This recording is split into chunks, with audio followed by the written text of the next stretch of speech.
अरे यार, ये जो नीट में जो लोग टॉप करते हैं ना, उन लोगों का सीक्रेट मिल गया है। सिगरेट पीता है सिगरेट।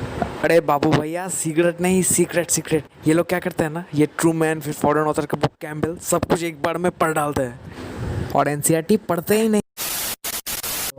बायो के लिए मैं अपना कोचिंग इंस्टीट्यूट का मॉड्यूल्स पढ़ता हूँ और एक कोचिंग इंस्टीट्यूट का डीएलपी भी ले लिया है, उसका मॉड्यूल्स भी पढ़ लेता हूँ।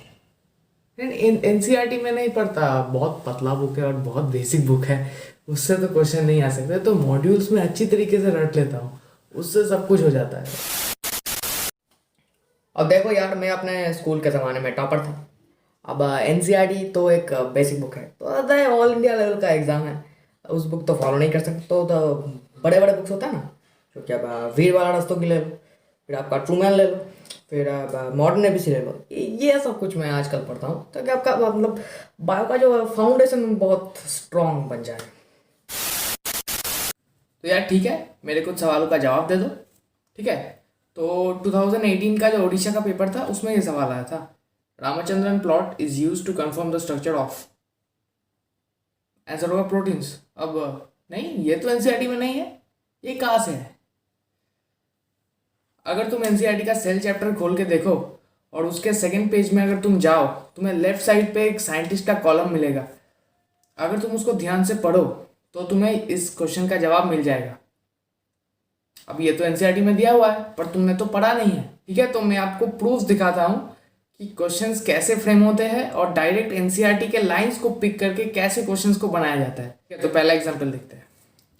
Which of the following is the correct examples of organisms which have evolved due to changes in environment brought about by anthropogenic action? अब इसका तो आपको पता है कि ऑप्शन 4 होगा, डॉग्स।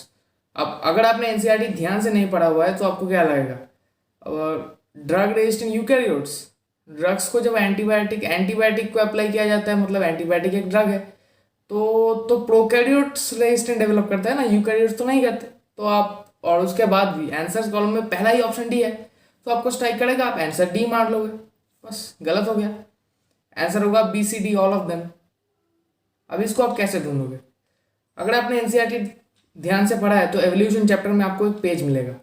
अगर आप जूम करके थोड़ा सा देखेंगे तो आपको पता चलेगा कि कैसे एक लाइन को पिक किया गया है और उसको ए बी सी डी करके सजाया गया है। अगर आपने ये मिस कर दिया तो आपका आंसर गलत हो गया। अब देखते हैं और एग्जाम्पल्स देखते हैं। अब ये क्वेश्चन देखो, secondary metabolites such as nicotine, strychnine, caffeine are produced by plants for their, अब ये तो एनसीईआरटी में नहीं है, पर एनसीईआरटी के डीप रीडिंग से लास्ट पैराग्राफ का लास्ट लाइन अगर आप ध्यान से पिक करोगे तो आपको पता चलेगा कि ये एनसीईआरटी का ही सवाल है और आंसर होगा डिफेंस एक्शन। अब आप इस क्वेश्चन को ध्यान से देखो, the first phase of translation क्या है? आपको कंफ्यूजन होगा दो आंसर्स के बीच में। पहला है binding of mRNA to ribosome और एमाइनो एसिलेशन ऑफ टीआरएनए।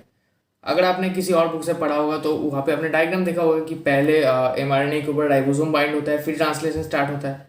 पर एनसीईआरटी में ये क्लियरली मेंशन्ड है कि first step of translation is amino acylation of tRNA. इसको अगर आपने मिस कर दिया है तो आपको शायद आप ऑप्शन 2 मार्क करके आएंगे और वो गलत होगा। पर अगर आपने एनसीईआरटी पढ़ा है, आपने ऑप्शन 4 मार्क किया है, बस यही है डिफरेंस, यही मैं आपको समझाना चाहता हूँ। और सबसे बड़ा चैप्टर जो आपको लगता है कि एनसीईआरटी में कुछ नहीं दिया हुआ है, एनिमल किंगडम। बहुत लोगों को लगता है कि इस चैप्टर को हम बाहर से कर ले क्योंकि एनसीईआरटी में बहुत कम इन्फॉर्मेशन है।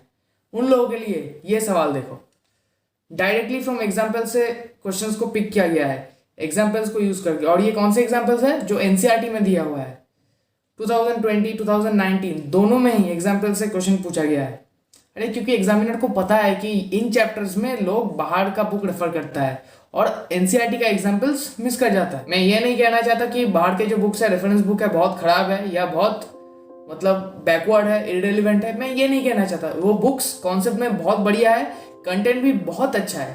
पर अगर आप एक नीट एस्पिरेंट हो, आपका अप्रोच कॉम्पिटिटिव होना चाहिए, और कॉम्पिटिटिव मतलब कम टाइम में ज़्यादा का बेनिफिट लेना। और ये ज़्यादा इंपॉर्टेंट है कि उस बुक को आप अपना कोर बुक बनाए जिससे मैक्सिमम क्वेश्चंस फ्रेम होते हैं। और ये कौन सा बुक है? आपका एनसीईआरटी। अब दूसरी बात आता है कि टाइम आपके पास लिमिटेड है, तो इस लिमिटेड टाइम को फ्रूटफुल बनाने के लिए मैं आपको एडवाइस करता हूँ कि आप सिर्फ एनसीईआरटी पढ़ें, क्योंकि इतना टाइम आपके पास लास्ट में नहीं होगा कि पूरे आप एंटायर वॉल्यूम्स को, उतने बड़े बड़े रेफरेंस बुक को रिवाइज कर सके।